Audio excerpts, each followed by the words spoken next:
Maybe when you were a kid, you didn't just like love cutting shit up. And everyone's like, oh, you're gonna poke someone's eye out. This is your Kings of Hollywood segment, where we talk about male celebrities. Jeremy Renner is gonna replace Matt Damon in the new Bourne Legacy. Tell me you weren't just like pissed at that. Oh, Matt Damon? Come on! Who can imagine like Matt Damon not being Jason Bourne? Jeremy Renner, he played Hawkeye in the Avengers. Edward Norton is actually the villain in the new Bourne series. Apparently, they didn't allow him to be the Hulk in the Avengers, but he's allowed to be the villain in Bourne Legacy. I think they needed like Edward Norton to balance out like Jeremy Renner. Personally, I think Edward Norton would have played a better Jason Bourne. I love Edward Norton. If you don't know Edward Norton, he was the star of the Fight Club alongside Brad Pitt. It was just an awesome movie. He also played a skinhead in American History X. You should definitely watch that also. So what do you think of Jason Renner replacing Matt Damon? Tell me in the comments below. On to the next update. Daniel Day-Lewis, I don't know if you guys know him, but you should know him. He literally is one of the best male actors. He can take a character and completely transform it into someone you hate or love. He played a villain in Gangs of New York alongside Leonardo DiCaprio. He also was the character Daniel Plainview, crazy like oil mogul in There Will Be Blood. That, I'm telling you, There Will Be Blood is one of those movies you have to see also. It's not for everyone. It has high ratings, but it's one of those like artsy films that you just have to see. His character will blow you away in There Will Be Blood. Daniel Day-Lewis is going to be playing Abraham Lincoln in the movie Lincoln, and it's actually going to be directed by Steven Spielberg, so this should be quite interesting. This one's going to be released December of this year, 2012, so you should check that out. Kind of can't wait to see it. I don't know, I'm not really into like history stuff, but I'm excited about Daniel Day-Lewis playing such a role. On to the next update. Mel Gibson, like anyone cares about him. No, but seriously, what I think is interesting that Mel Gibson's father, who's 93 years old, filed a divorce from his wife the other day. I just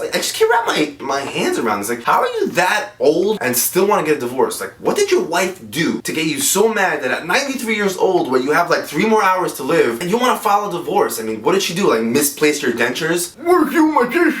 I need my dishes right now, bitch. Put your ass up, bitch. I mean, if this guy can divorce his wife and go through all this trouble at 93 years old, it makes me think about, you know how you have that like annoying grandma, you think like she can't pay attention to anything, you're like doing shit behind her back, farting in her face and shit, like cursing her when she walks away, and then you find out like the bitch like understands everything. You're like, oh shit, okay grandma, I'm sorry, I didn't mean it like that, you know, I was just passing gas, it wasn't meant for you. One day she's just gonna like whack your ass with a spatula when you're not paying attention. Interestingly, Mel Gibson also got a divorce last year, and his ex-wife took half of his $850 million fortune when she found out that his mistress was pregnant. I mean, if you know that she could take you for that much money, you better stay celibate for the rest of your life. I'm not touching no other girl with that much money. That's been your Celebrity News Update, Kings of Hollywood. I'll see you in the next video.